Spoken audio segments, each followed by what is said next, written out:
31st of May. So just about a few days more to go. And I believe this is one of the finest evenings that I've spent with industry in my 9 months. I must acknowledge, and since I've been moving ministries, this is the 8th ministry that I'm looking at. Very often I conclude my tenure in a ministry without even knowing what all is the whole dimension of that ministry. And I honestly, when I took charge of this ministry, I had no clue that the mandate is so vast and encompassing so many different areas. But today has been an even bigger eye-opener. And I compliment CII and ASCON for bringing together 100 different sectors on one platform. I believe you started this in 1974. I don't know, were you the cause of the emergency in 1975? But truly a remarkable organization. I've been going through this book, and I think it's kind of going to be a very, very useful document for me to be able to understand and know whom to engage with when I have to talk to any industry. So thank you very much, Chandrajit, for introducing me to ASCON today. Some of you may believe that I'm such an ignorant guy, but honestly, I didn't know that there is this wonderful team of people who together can actually change India's history, India's economy, India's industry. And at the end of these presentations today, I certainly feel much more enthused that we can make India a $5 trillion economy in 5 years. Each one of the suggestions, I've of course been making notes. Thank you for only 12 presentations, otherwise I would have run out of paper in this book. But truly each one came up with very, very engaging, very good suggestions. I would have loved to talk to each one much more. I wanted to interject on many occasions to know more, but I recognized that I was already running late. My apologies, I couldn't make it in time, but I was busy fighting your cause with the Indonesian trade minister, whom I had invited to India. And I didn't want to rush it because almost many of the things that came out here are often being used by other countries to the detriment of Indian industry. And I was trying to fight the cause of literally every industry which has huge potential in Indonesia.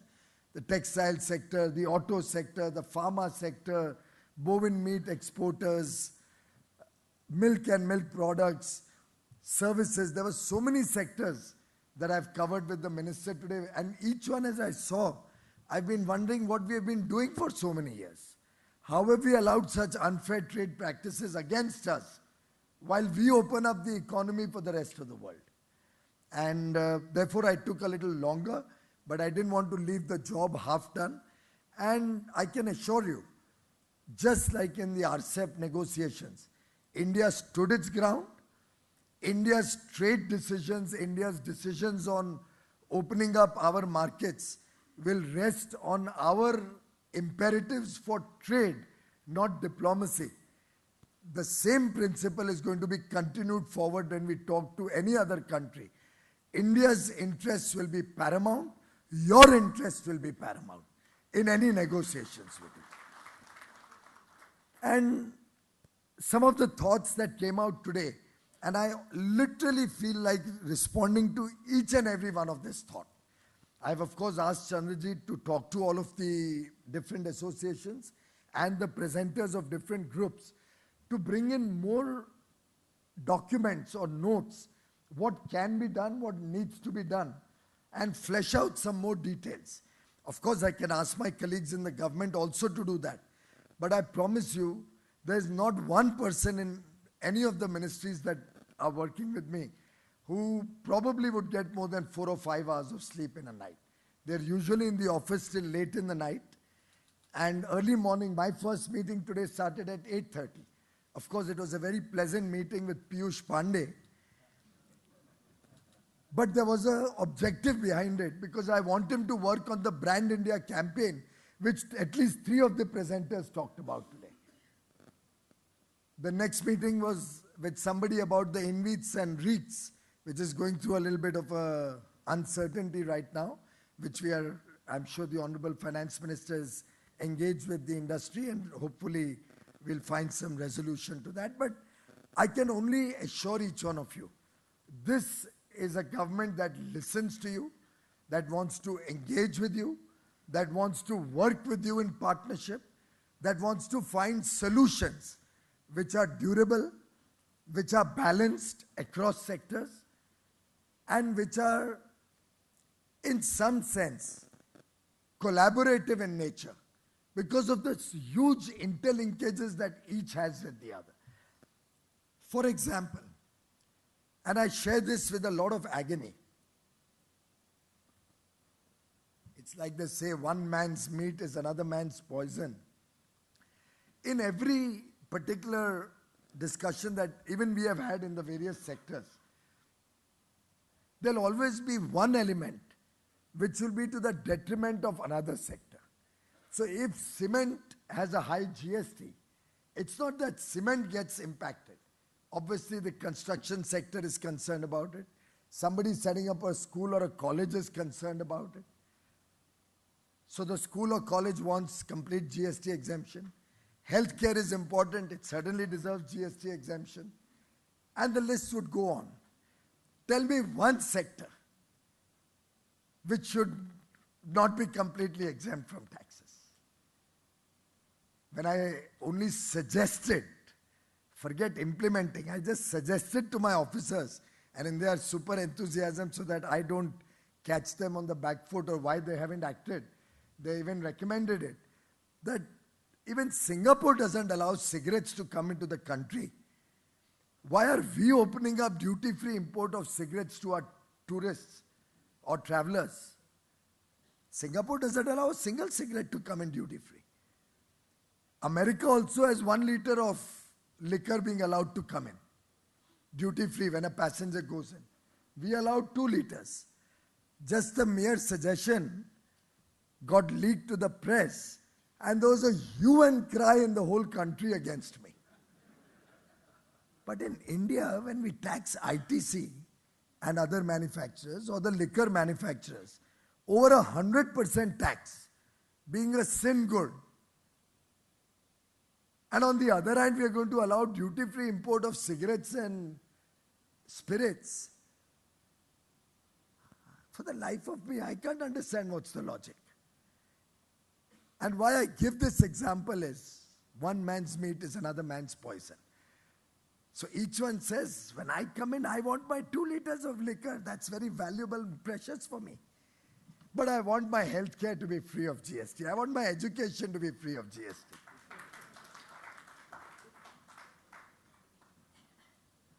And I wonder how government will run.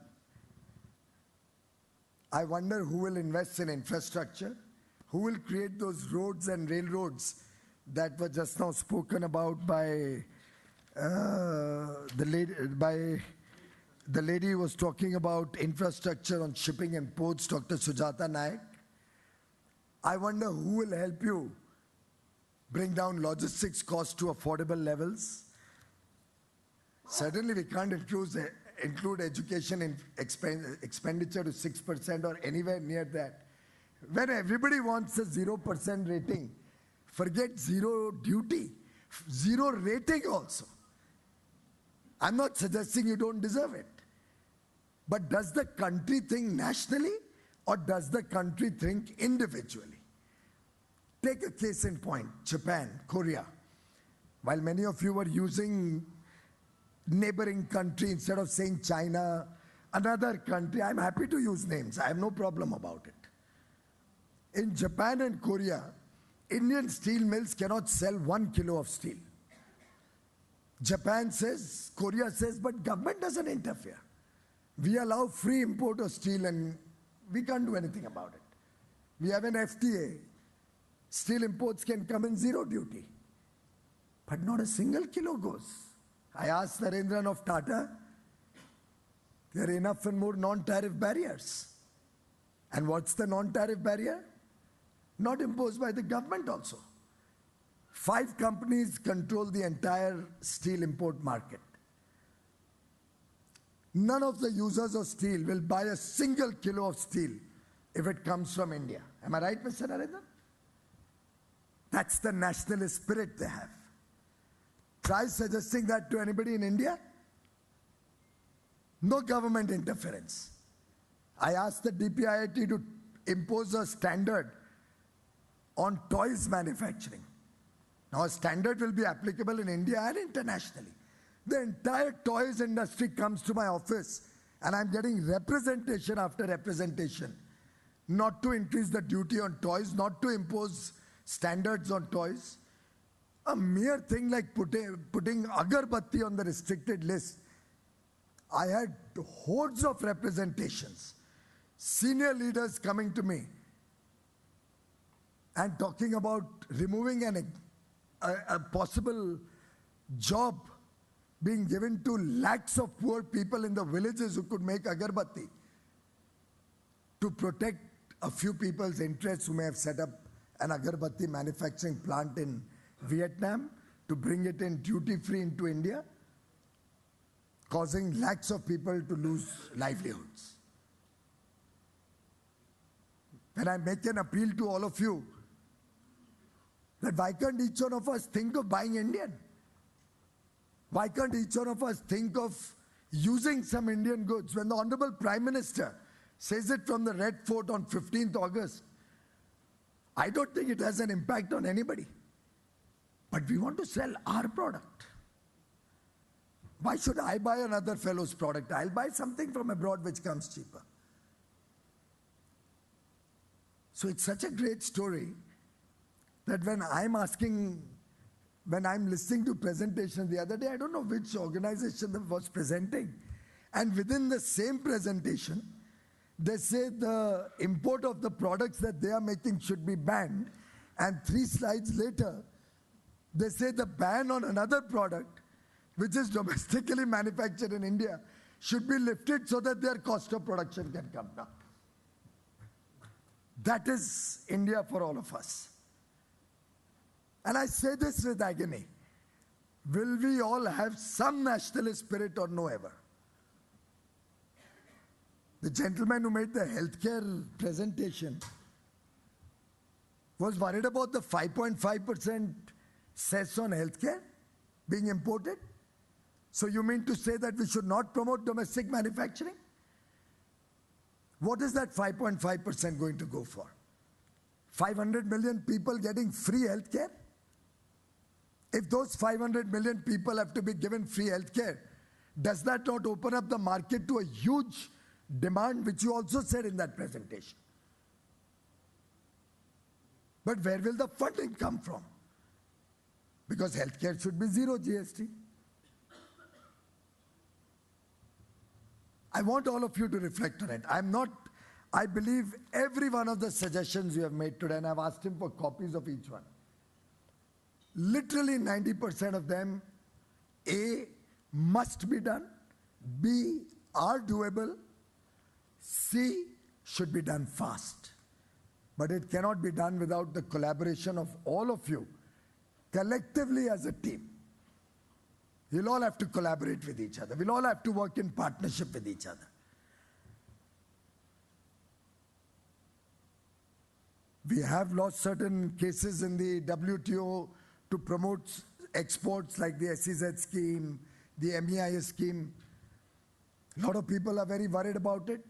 I'm not. I'm happy about it. Well, of course, we'll continue to fight in the WTO. I'm happy about it because for far too long, we all as a nation, and I include myself in that, have survived on clutches. We believe that without government giving us the support, we cannot do anything. And Debjani has left. She had a flight possibly. I said this at NASSCOM last week. The only reason the IT industry today is successful is because government kept out of their hair, did not interfere in their business, and they didn't go running to the government for every small thing. They stood on their own feet. They expanded. They skilled their own people. They invested in R&D. They engage with governments across the world, with companies across the world. They built up their power on the strength of their competitive edge. And it's possible. 1 or 2 or 5 or 10 products may stop exports. You may not be competitive in a few products. There is no rule on earth which says that every country has to export every product and be competitive in every product. There will be products where we are not competitive. It's possible that an X-ray machine which India needs in thousands or hundreds of thousands may be able to be made competitively in India. But a PET scan in which India will probably need 10, 20, 30, 50 machines doesn't make sense for India to make in India. We'll import it.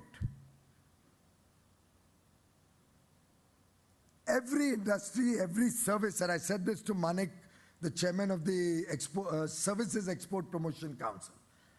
He was talking to me today about my statement yesterday or day before, that we should remove all services export incentive scheme benefits. Now 2,200 odd companies, I believe, get some 4,000-5,000 crore rupees in that. I made some sample calls to different services. Not one fellow said that that makes a difference to his decision to export or not to export. Not one person. In fact, everybody welcomes it. Who doesn't like a freebie? But it doesn't impact their export decision. And my own sense is, the more each one of us starts, yes, please ask me for standards, I love it. I hate it when you all come to say, don't put standards on us. It's criminal because of that, we are inviting substandard products to come into the country. Substandard toys, substandard furniture, substandard footwear, substandard textiles, all coming into the country. And therefore, we as a nation also produce substandard goods and services. And then when we lose our competitive edge, when we don't get the big markets, we want government to subsidize it. I dare say, traditional thinking on exchange rate, on government subsidies, really needs a rethink. If at all a sector needs support, my own sense is we should support that sector through the sector, domestic or export. Export will find its own competitive edge. And if we support the domestic industry, we'll improve standards, quality, pricing, economies of scale, possibly even some a bit of import substitution, because there are many products which are unnecessarily being imported. And with that scale, we'll become more competitive internationally. And I dare say it's time that we all relooked even at today's presentations. While I'm again repeating, I like each one of these suggestions. And I appeal to all of you. Today was, of course, just the bullet point for my attention. But on each one, for example, Dr. Pratibha Jolly talking about ECBs or FDI or floating bonds in the education sector. Now, why has it not happened so far? So there's a mindset in the country which says healthcare, education should not be for profit. Can principals like you across the country spread awareness amongst the people that for profit is good because we'll prepare better children for tomorrow? Your child, your ward will get a better education. He'll be employable. He'll earn money for you. Can we all spread education across the country and awareness of what is good for the country? That will empower us to bring in any case it's happening through a subterfuge, where you have a trust owning the land, because land can only be given by the government to a charitable trust. Then they do a contract to somebody to manage the school or a hospital or college. It's happening. But when I try to say it, that will become political. I immediately have a backlash.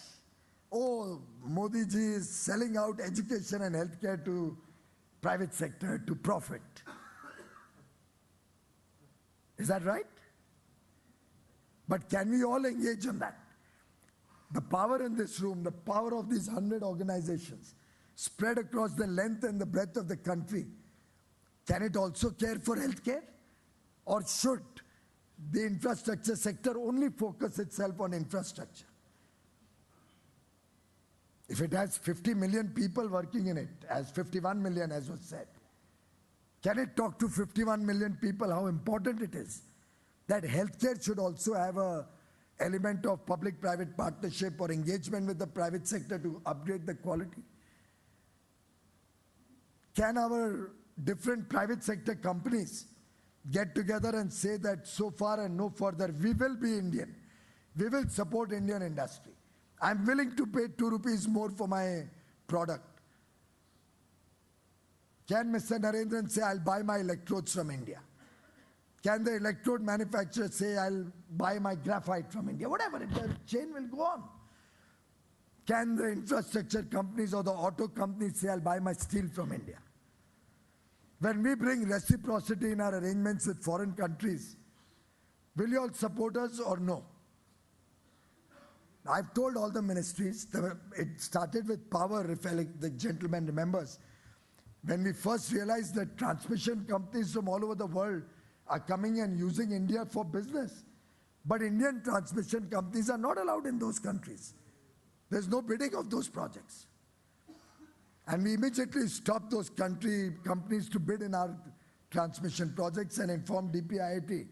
And the Make in India program now says that any country which does not allow Indian companies to participate in their tenders or gives out their public government contracts to their own companies with no open opportunity for international bidding, India can ban their companies from working in government projects here. But where have you all applied for it? Where are the applications from all of you to DPIIT? We've done 30,000 crores of contracts and tenders have been cancelled. It should have been much more.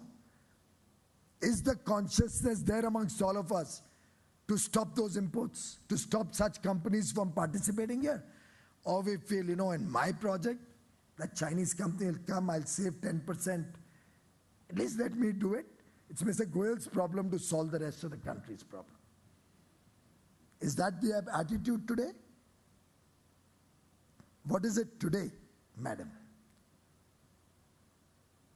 Which one of us has ever thought that I have to bother about my other fellow industries in India?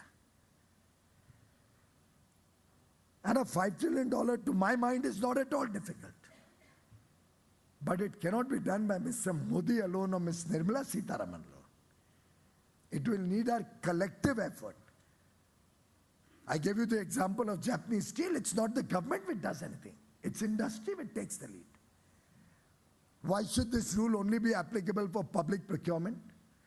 Why should Tata not use the same rule on reciprocity when it is importing any product? And not only for Tata. If Tata finds that Infosys is not getting access in a particular country, Tata should refuse anybody from that country to get an opportunity to do business with Tatas. Then I can tell those countries, I'm sorry, I'm not interfering. It's a private company, it's a free world, they can do what they like. पर हम सबको मिलके ये करना पड़ेगा, अकेले नहीं कर सकती सरकार. I'm sorry if I've hurt anybody by any of my comments. I don't mean to do that.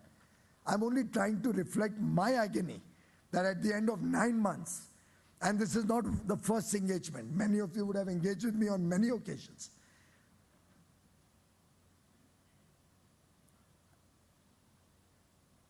It's, as they say, a rising tide lifts all boats.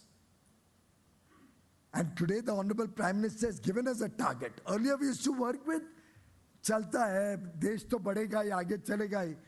The day I became Railway Minister, 3rd or 4th of September 2017, in my first interaction with the Railway Board, I was bubbling with enthusiasm, ye karna hai, wo karna hai, we'll do this, we'll do that. The member traffic, then member traffic, probably realized that I'm some kind of a problem and a pain. He says, sir, but may I mention one thing? Irrespective of the fact whether there's a minister or no minister, then he must have realized that he's being a little adventurous. He added, irrespective of whether there's a railway board or no railway board, 12,000 trains will start every day and will reach their destination. Brilliant. I could have taken that attitude and I could have gone every day back home at 6 in the evening, had a lovely family life for the last 2.5 years. But I don't think it would have helped us make the Indian Railways achieve a zero fatality on passengers due to train consequential accidents for now nearly the 11th month in a row. Zero fatality. It couldn't have got us 5,500 stations with Wi-Fi in a short span of the last 4,500 in 9 months or 8 months, thanks to Tata's, frankly, who funded it pro bono, zero obligation. They don't even want the Tata name there. One shot, one decision of Tata Trust, writing out a check for 4,500 stations, free Wi-Fi on trains, on train stations. Tell me which part of the world will you get a company like that? That is India.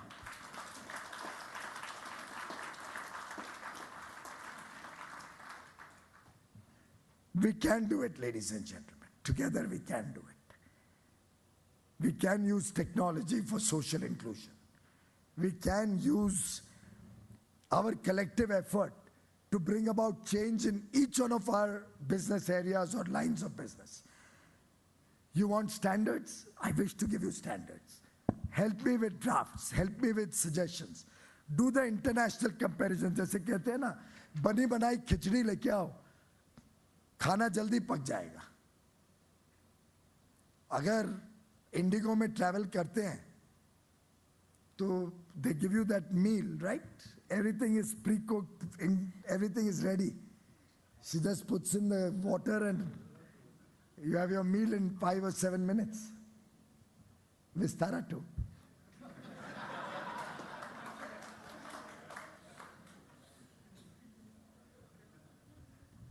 Can I hope that each one of you and the 100 associations here will now get down to the task, and I'm going from here for my next interaction with a corporate group. That will be my 17th interaction.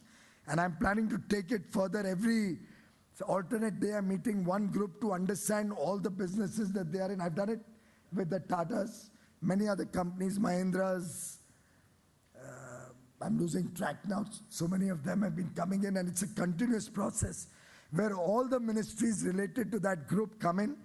They hear the company's plans, their problems, the issues that need to be resolved. On Monday, I sat with the 92 issues that were collectively compiled by Sumitra Davra, my JS in DPIIT. And 92 issues were discussed with 20 ministries to find resolution of and solution to whatever came up. I promise you, none of what you are saying is a wasted effort. Every single word of what you have presented today will be thought through, acted upon. The ladies in my ministry are working until midnight most days. That is the level of commitment that all the people in government today have. I'm not talking about us, I'm talking about the officers and the staff. Even the liftman doesn't go because everybody is there. So it's very easy bashing each other up. But if we work together, I think a lot can be done. Ease of doing business, export competitiveness, different areas. I was just sharing with CB, when my dad was the shipping minister 18 years ago, that's the first time we brought in tonnage tax into the country. Is it still there or has it gone? Is there? So I remember I was much younger, but him putting in all the effort to try and make Indian shipping competitive. But I feel sorry. I was shocked, and I had never myself realized, and makes sense, 6% of our total trade, $52 billion going out to foreign companies and Forex. And I'm certainly going to take up that issue going forward. I remember we had even given a 25% subsidy in the Vajpayee government for shipbuilding in India, which Korea used to give at that point of time. Now it's China. Jeez. But lots can be done, ladies and gentlemen. One key takeaway, not many people raised it, but I'm most concerned about. Two of the presentations had it, was about the stable and predictable regulatory regime. And we have a stress point on the power purchase agreements down south, which hopefully everybody is working to try and resolve. But it has damaged India's reputation very, very severely. In fact, if any of you has influence in that state, please exert that influence. We are also working to find a resolution. But I'm toying with an idea, and if any of you, maybe CII can help me, can we create a framework where the center and states sign a legally binding document committing everybody to stick to contracts and contractual obligations, irrespective of political changes or governments changing? I think it's time as a nation we decided on doing this. And anybody who reneges on any contract should commit that the Reserve Bank can cut his devolution of funds and pay for that contract, but not allow any such damage to the whole nation's reputation. And if there's any misfeasance or any wrongdoing, take action against the person who did the wrong. But don't kill the India story. And if we can have everybody working together, and each one of you and each one of these associations should exert influence on the states. Because there are many states who are today in a framework that if we propose something, they have to oppose it, unfortunately. In that case, we need your support because you all are principal stakeholders in different states to pressurize the states also to come within this framework. Otherwise, we'll never be able to achieve the kind of ambitious targets and goals that we all have. So it's an idea that I'm toying with. Maybe if we all work together, I mean, piracy, somebody spoke about, or you want some improvements on inverted structures on GST. All of these things will require a pan-India consensus. The GST Council works on consensus usually. Actually, always until the last time, more for political reasons that there was an opposition on certain issues. But we are working for an aspirational India, for India's economic development, for a caring India, as the Honorable Finance Minister said in her budget presentation on the 1st of February. Our vision of New India by 2022, that every Indian should have his own home, a home with 24 hours electricity, clean drinking water, digital connectivity, a road leading up to his village and home, good schools, good colleges, good healthcare in the vicinity, universal healthcare for every individual, quality education, supplemented with skills and vocational training, effort to bring down logistics costs to 6 or 8% of the GDP or of our cost of manufacturing or production. Our effort to brand India. I have this India Brand Equity Fund. It has about 200 crores in it. I want to appeal to all of you. Can these 100 organizations, depending on their size and scale, add to that money? And I give that money out fully to an empowered group led by the private sector, totally led by the private sector. And you all help me create this brand all over the country and all over the world that you are, at least 3 presentations spoke about that, including tourism, healthcare, or others also. I'm happy to do that if some of you can take an initiative. If each of the large 50 companies in the country make a nominal pooling of resources into that. I have 200 crores which can be the seed. We can have companies make a 5-year commitment that every year will give so much. Or associations pool together from their own members and put into this fund. Or a commitment of a 5-year fund. And then I'll allow the private sector to fully drive that.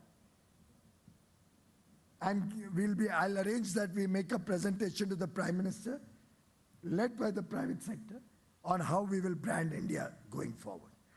Let's work with innovative models. The Honorable Prime Minister has already ordered that all our government spending on research and development, PSU spending, CSIR spending, biotechnology ministry spending, science and technology, so much spending all across. Can we pool it with industry spending, engage with our universities and academia, make it truly a government, university and industry partnership? And I think we'll get many X for every rupee that we spend today in a disjointed, dispirited fashion. All of these are possibilities, ladies and gentlemen. I urge you to support these efforts, some of which have already started. I'm willing to support the efforts that each one of your associations takes up. My doors are open. I think, if at all, there could be a little delay in giving an appointment to anybody, more for lack of time. I'm always running from one engagement to the other. But I don't think anybody would have ever got a no for an answer. Certainly, CII almost has a ROFR on me.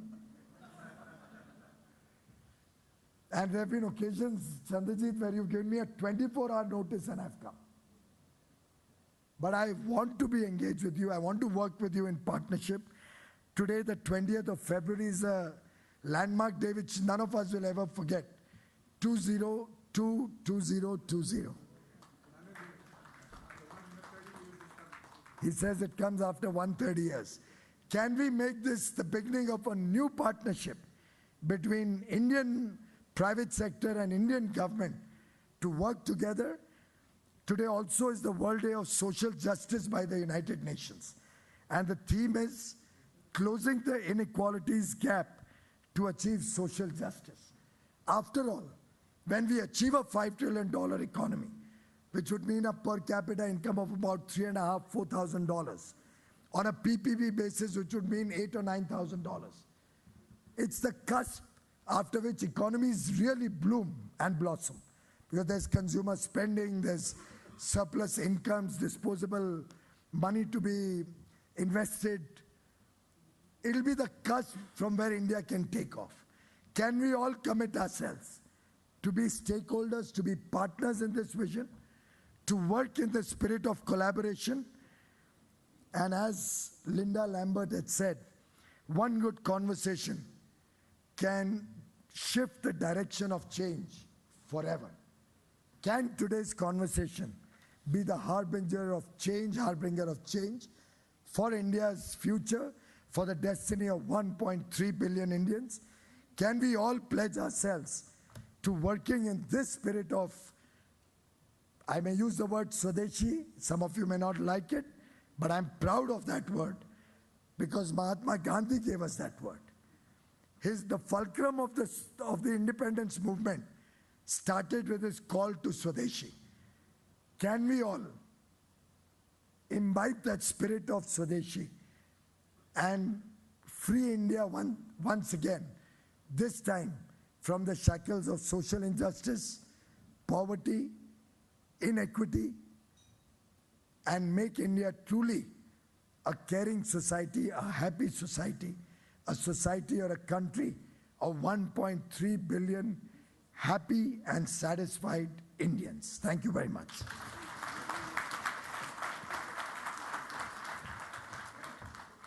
You know, since the minister is short of time, we are sparing him a formal vote of thanks.